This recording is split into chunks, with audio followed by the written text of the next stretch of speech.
everyone, and welcome back to another episode of the Black-Liberation.Tech podcast. I am your host, Dr. Renee Jordan, and today we are going to take a look at one of my blog posts from April 2018, and it's entitled, Do the Eyes Have It? Last week, I had the distinct honor, privilege, and pleasure of attending, presenting, and serving as a discussant at the 2018 Comparative and International Education Society, CIES, annual conference, Remapping Global Education, South-North Dialogue in Mexico City, Mexico. During the conference, I presented Do the Eyes Have It? Using Ubuntu's We and Descartes' I to examine pedagogical engagements during the Indigenous Knowledge and the Academy Special Interest Group, philosophical and theoretical reflections on ways of knowing roundtable session. And I served as a discussant during the Information and Communication Technology for Development, ICT4D Special Interest Group, Research Track, Perceptions and Attitudes Towards ICT-Based Teaching and Learning paper session. I also met some cool people while at and around the conference. Tutalini Asino, one of my advisors, Pita, Binda, Rebecca, Mariette, Iman, Hui, also known as Autumn, Maya, Eric, Chow, Payway, Nicole,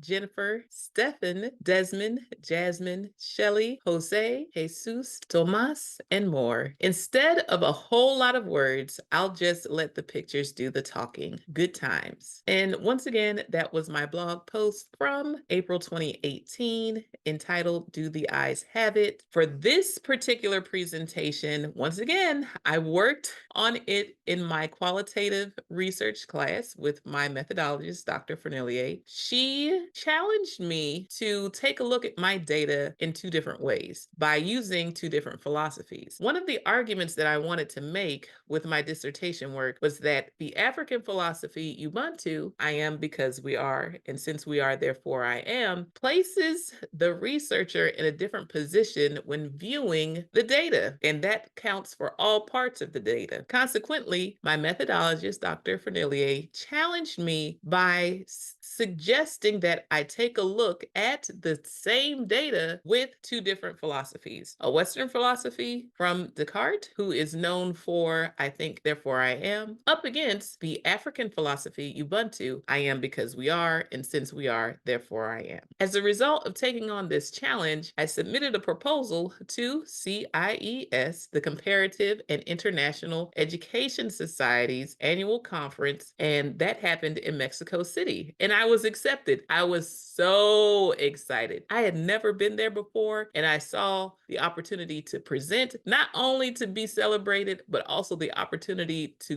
go and share my work with people in Mexico as something extra special. I'm not going to sit here and share my roundtable discussion, but in short, I took a look at the data from my graduate research assistantship with the AMAZE program, where students were developing mobile applications, and analyzed it from a we standpoint versus an I perspective, and had a discussion about that with those who were also at my table. Now, what happened during the roundtable was very interesting. There was someone there who challenged me and said, how can you place this African philosophy on African Americans in America in an urban setting? They have not been to South Africa. They also may not be South African. So how can I frame students in this way? In response to this challenge, I presented him with various arguments as to why I, as a researcher, could use an African philosophy as opposed to a Western philosophy when analyzing the data regarding those who identified as Black or African American. One of those points dealt with Afrocentricity as described by Molefe Asante. I will not go into detail about that at this time, but to keep the story short, that wasn't enough. So I simply made a flat statement statement and told the gentleman at the table, because I'm Black. Since I am Black, therefore, it's all right for me to use an African philosophy when I am analyzing my research as opposed to a Western philosophy. No one asks or challenges someone who uses a Western philosophy when looking at data. It's regularly accepted as valid, and it doesn't matter who the participants are or who's using the Western philosophy. It goes without saying, oh yes, that's acceptable. However, in this instance, I found that using an African philosophy in order to describe a phenomenon went challenged. And instead of going back and forth with the gentleman, I ended the conversation by stating that I'm Black, and just because I do not know my direct African heritage, it does not eliminate me from being able to say, hey, I want to take a look at data using an African philosophy and compare it to what I would get if I went forward with a Western philosophy. And as a result, I was able to demonstrate that there were differences in terms of the perspective that can be held when you use these different lenses to view and analyze data. Whether or not my argument changed the gentleman's mind, I was satisfied in my response in knowing that I wasn't trying to frame the students and say the students are working in this African philosophy. I was using tools that are available to anyone to help me understand what was going on in a phenomenon. After the gentleman left, the women at the table congratulated me on the way I posed my argument for using Ubuntu as a result of my African heritage. They also expressed that they wouldn't have handled the situation in the same manner and that I definitely took the high road. I thought it was interesting that this argument came about during an Indigenous Knowledge and the Academy table discussion. Just because I do not identify as an Indigenous person does not mean that their ways of knowing and being are not applicable to others. What they have to say is valuable and should be considered by others as tools to view, collect, and analyze data. In response to my experience at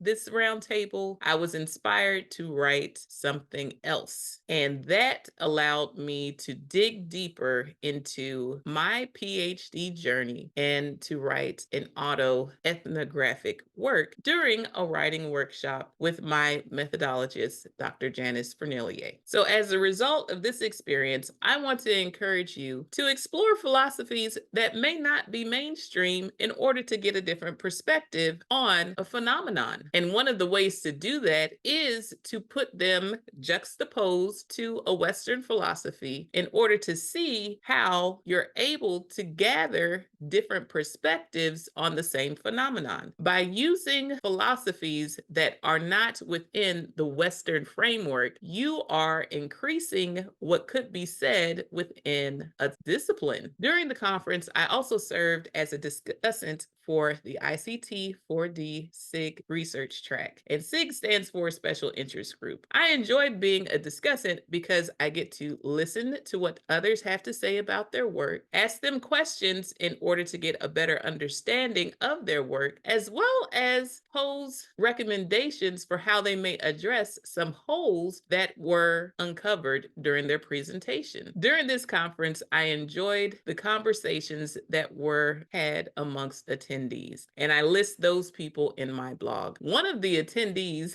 Binda, we keep in touch to this day, and she is doing very well, and I am very proud of her. We were able to continue our conversations in other ways by going on a full day tour of Mexico City, and we were able to see the pyramids, historic sites in downtown Mexico City, enjoy a buffet, and even some dancing. With all that being said, I want to encourage you to submit to conferences, and when you're submitting to conferences, consider a round table. A round table I find to be less intimidating than doing a full paper presentation. At a round table, you can talk in an informal way amongst your peers about your work, as well as have opportunities for others to share their work and to ask them questions. At our table, there was about 8 to 10 people, and I find that less intimidating than a full room of 30 to 50 people people as I present a paper. I would say that a roundtable discussion is somewhere in between a paper presentation and a poster session. You get to speak with a set number of people for about 5 to 8 minutes about your work, get feedback, and then hear from the rest of those who are also at the table